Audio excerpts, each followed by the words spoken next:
So we're getting back into Kuntreis Umayan. We're holding Maimer Yud Zayin. We already did Maimer Yud Zayin. It's one parak, but I think it's good to review it because I think it's a good. It's really like the middle point. It's an inflection point of Kuntreis Umayan, where the first part was talking about a lot about character traits and things like that that a person should be focusing on, and then the second half is going to focus on a lot of metaphysical concepts. There's a concept that people say all the time, which is that parnasa comes from Hashem. And very often people say that. And those same people will be people that are investing their heart and their souls into their businesses, which is neither here nor there. Sometimes that's what Hashem wants from a person. But it's very important to understand what we mean when we say that parnasa comes from Hashem, because by having a proper understanding of it, a person can properly relate to the world. I'm just thinking about there's a book from Charles Dickens, I think, called Great Expectations, and if I remember correctly, I read it this is going back like more than a decade, but one of the plot points was he didn't know that the main character is Pip or something like that, didn't know his benefactor, and it caused a lot of turmoil. He didn't know who he was getting his money from. He had like an endowment or something like that, and he didn't know where he was getting his money from. And it was there was an old lady, and he thought he was getting it from her, and it turned out he was getting it from someone else, and it really threw him off. So we need to understand where we're getting our parnasa from. We need to understand where it's coming from, how it's coming down. This is what we're going to be explaining. So we started with the notion of a concept of shtus, of klipa, and now we're going to try working ultimately towards the concept of shtus kedusha. Anyhow, without further ado, let's jump in a little bit. We'll be able to understand hopefully a little bit. So, you have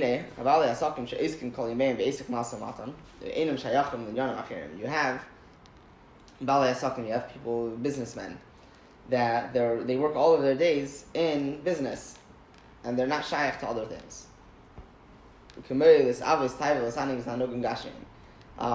That is to say, they're not even shaykh to like having a desire, or to enjoying physical pleasures. The working in business is inside itself something which is permitted, and something which is necessary. The Mishnah, as the Chachamim say in the Mishnah, that learning Torah is good with derech eretz. When I was a kid, they always translated derech eretz as respect. You have respect for people. Now, I don't know if that was something that they necessarily made up on their own, or if it was something that that was mistranslated to them when they were children. Derech eretz means being a productive member of society. Derech eretz, the way of the land. The way of the land is that you put something into it and you get something out. You put something into society, you get something out. So he's saying it's neither here nor there that you have a person, and he's and he's working in business, and Taki he's not indulging in things that he shouldn't be indulging in, which is what we were discussing for the first section, if you would say, of Kuntreis Umayan. But he's doing work, which work is not an intrinsically bad thing. He's saying a mutter kind of work, and it's not something that there's a lot of people that like to freeload. It's not something that they necessarily want to hear. But no, it's working is a good thing. But there could still be many shtusim from the Yetzer Hara that turn a person from his understanding, and from the understanding or from the knowledge of his creator, his acquirer. Which is the concept of putting in too much effort into work. I mean, it's funny we call it work. Work is like actually translates to effort.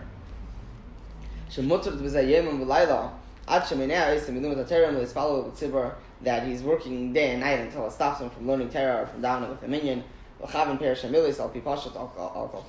from having, or from concentrating in the meaning of the words that he's saying at the very least.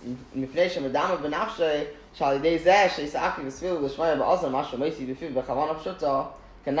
he thinks in his soul that if he spends so much time davening, that he should be able to actually hear what he's saying, and to understand it with a simple understanding, with a simple concentration, as we said before. l'spalu b'tzibor, or to daven with a minion l'zaki v'zman b'lum Torah, or to spend some time in learning Torah. Al yidei zeh yafsid shel yikne v'yimker v'esahi, he's going to lose that. He's not able to acquire or to sell at that time. V'emes is zeh shtus neflan. Really, this is a shtus. I don't know if the Rosh Hashanah is speaking to you, Dafka, but I'm just... No, but actually, there was something I've got on my computer. I found it the other day. I don't know where it popped up, but it was something from the Rambam that talks about how everyone kind of says, once I have more money, then I'll study more Torah. Yeah. And then eventually you never study Torah. It's a mission in Reykjavis. Person shouldn't say I'll start when I have nothing else to do. That's when I'll study, because maybe you'll never have nothing to do. You'll always have something. But this is what a person thinks. A person thinks that he needs to work in Parnasa. I mean, this is what we're going to describe. I don't need to explain what we're going to say outright. When a person puts it into his heart and understanding is that he should see what happens with him and with the world in general. You see many times that sometimes a person goes in the way of business. When he does everything at the right time, he buys and sells at the peaks and at the, I don't know what the other thing is called, what they call it in the stock market. The lows. The peaks, they call it peaks and lows or something. I don't know. He'll buy and sell at the right time. He'll do a lot of work, and he won't have any expansion, or he'll even lose money. And sometimes, just with a little bit of time and a little bit of effort, he'll make a lot of money. Then Cain, if this is the case, who says that when he waits some time to learn or to daven, that he's going to lose? Maybe it's better for him if he doesn't increase it in his work. And with Hashem's help, he'll be able to make more money in a shorter amount of time. Come on, as we're going to explain. It's important to say as we're going to explain, because there is a cheshbon. But Take, who's to say that by going out and investing so much, you'll be able to do it? I know I quote this story all the time because it's just a very fascinating story. There's a person, he had a degree in Talmudic law from the Rabbinical College of New Jersey, or something like that, or Rabbinical College of America in New Jersey, something to that effect. Basically, he was a yeshiva bacher. And he got married and needed to find a parnasa, and he ended up getting a parnasa being a janitor in a university. And so you think, okay, this is what happens when you're a schlepper and you don't go to college to get a good job, to get a medical degree, to get a law degree. You end up working as a janitor. That's life. What ended up happening is within a very, very short amount of time, he ran into an old man in the university, and the old man took a liking to him very much. And the old man wanted to show him his work, what he does. So he showed him his work and what he does, and he paid very good attention. It just happened to be he paid very good attention. And then, very shortly afterwards, the old man passed away. And it turns out that no one in the university had the skill to manage this certain machine, which was necessary for a whole lot of research that the university was doing. This old man was the only one. They were all relying on him. No one bothered to learn it. No one had the skill, the chush, to be able to use this machine. Besides for this one janitor that ended up, and I know the guy. I don't know. I'm trying to remember his name. I think it was like maybe Krieger, something like that. He's my friend's uncle. I met him. He's a very nice guy. He works in the lab now. He's a scientist, and his name is on all of these papers coming out of what's the big university in Pittsburgh called? We're not in America. I forget. CMU. It's one of the top robotics labs in the world. They have a lot of good stuff. This is the biology lab. They're a very top-notch university. He's a scientist and working in a top-notch university with no education. He didn't have any formal education, and he just became a scientist. That's the way that it works. Sometimes you just find this. It's anecdotal evidence, but it's about the notion of business. People that I know, so many people I know. This I could say for all of the anecdotal evidence that I have in my life and my experience. I know a lot of people that have a great work ethic, and they'll wake up and they'll work 12-hour days. It doesn't bother them, and they just don't make a lot of money. They barely make ends meet. You have some people, they just get lucky and they just start making a lot of money. This is when you think about it. This is just how it works in the world. This is what you say. It's not the kind of thing that makes sense per se. Normally, you would think the more work that you put in, almost like it says in the Mishnah, the fum tzara agar, according to the pain is the reward. But no, that's not how it works with parnasa. So, Ubefrat, and in particular, if he wouldn't be forgetting about Hashem, that Hashem gives him the power to make achievements, and it's dafka, the brach of Hashem, that causes a person to be rich. And the essence of the work is only so that he can make a vessel, so that the bracha could sit in it. Aval, ikr, who berkas Hashem. The ikr is the bracha of Hashem. Imkein halitzarach leis masal Hashem. It needs to be given over to Hashem. Darfur doch zayin ibn given to the ikr to alikos. He needs to be given over to the essence, to the main thing, which is godliness. Shehu azam refanis eisei, which is what sustains him and supplies him. But he needs to make a vessel for this. The vessel is the work. But it's enough to have a little work. It's very funny because the phenomenon I've observed among certain circles in Lubavitch is that people are very aware of this. They say, I need to make a keli, but I need to make a bigger keli. which is kind of losing the point. But this is how it works. It's not something that's based in seichel. It's based in the Yetzer Hara. It's a shtos. So the concept is the Hinig-Siv. It says that Hashem should bless you in everything that you do. We need to understand. Why do we need to actually do any work? We always say you need to make a keli to do business. Why do you need to make a keli to do business? Let the blessing come from Hashem. So you should be able to get a blessing from Hashem without making a keli, without doing any work. And from what it says that Hashem should bless you in everything that you do, it implies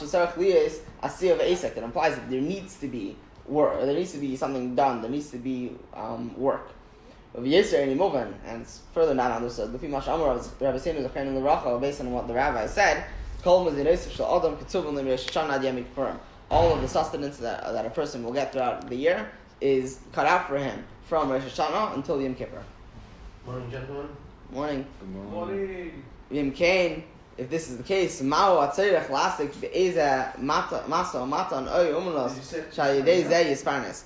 the purpose of some kind of work, some kind of matan, some kind of trading or trade? And also you call a trade like you have like a word here, tradies or something like that, right? People that work in like labor, like labor, yeah. So either it's trading or being a tradie.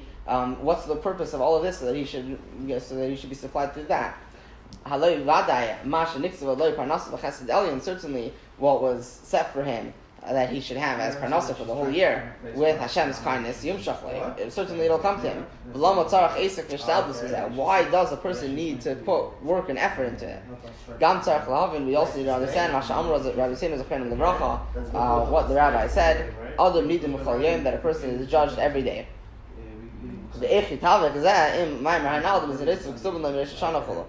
How does this fit with what we said before, that the sustenance of a person is set for him from Rosh Hashanah?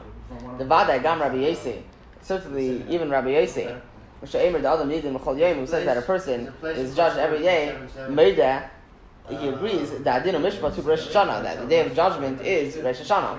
But that then it's set out for him is everything that he's going to need in regards to his children and his vitality and his sustenance. It's such a given in Yiddishkeit. Everyone knows that Rosh Hashanah is the day that things are cut out. So he's asking the question. He's saying Rabbi Yossi is a from Yid. Rabbi Yossi knows that Rosh Hashanah you get everything. So what does Rabbi Yossi mean when he says that a person is judged every day? Even according to Rabbi Yossi, they say that a person is judged every day. He agrees that the judgment is on Rosh Hashanah. So we need to understand. Okay, so what's the concept of being judged every day? We're going to explain all of these concepts. This is going to be what we build up to. This is what we're building up for in the coming Maimar. So all of these questions are going to be answered. Don't worry. We're going to leave it off as a question. I think that clock is wrong. That clock is definitely wrong. We're going to leave it off as a question. But we also need to understand that which we ask every day in Shemon Esrei, al parnasa or refuah v'chulu. Every day we ask for sustenance, we ask for healing, Halay kol zen nixam Rosh Hashanah chulu. All of this is set from Rosh Hashanah. U'v'zehar, Isa, the Yeva Sava, hayimispalo b'chol yim kodem achila al mazeni she'inasim. In the Zohar it says that Rav Yeva Sava, the old man Rav Yeva, he would daven every day before eating for the food that would be given to him. There's a famous story with the Chayza of Lublin, I believe, that he would daven every day before he got his food, and he had a shamash, and the shamash felt spurned because the shamash would cook his meal every day. The Chayza of Lublin, he would daven for an Esther, and he would ask he would beg the Eibusher for his food, and then he would sit down, and the shamash would bring him his food. And the shamash felt he's pashut, he's davening to the Eibusher. What's the Eibusher doing? I'm the one cooking all the food. So one day he decided he's not cooking food, and the Chayza davened, and he was pashut, he was smiling. He knew there's not even food, even if like he would cook it and he wouldn't bring it to the table. There's no way that the food is coming because there's no food to come. And as the Chayza sits down at the table, it's a knock at the door. He answers the door, and it's a man with a platter of food. And he said, "The Chayza, hello, I gave a bracha to my wife, and I just wanted to show appreciation. So here's a platter of food."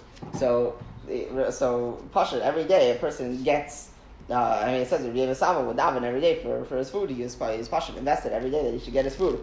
The food was already prepared before him. Whether it's prepared by the hand of the shamash or it's prepared by someone else, if you're eating today, the food doesn't get created yesh me'ayin. It's not, like on Rosh Hashanah you daven for the whole year that the wheat should grow out of the ground, the fruit should grow on the tree. You're talking, in a sense, it's like weird yesh me'ayin. It's like creating something from nothing. Over here, if you're eating today, the food probably already is in existence.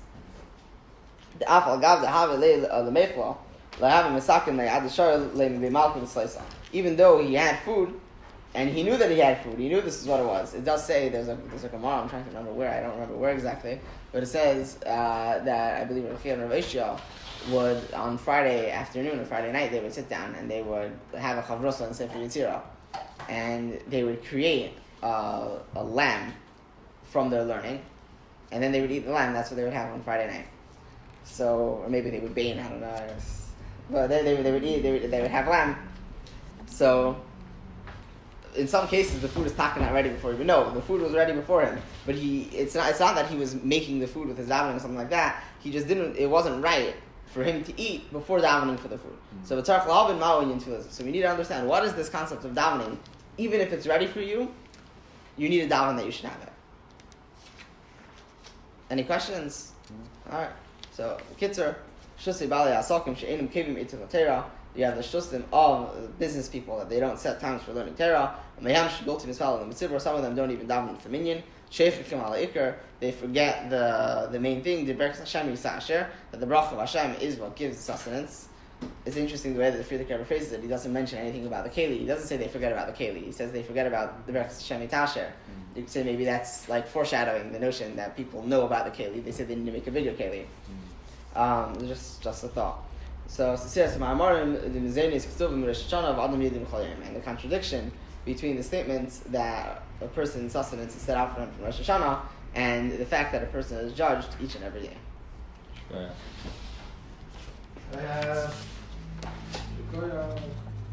forgot how relevant these always were. It's very relevant. This is life.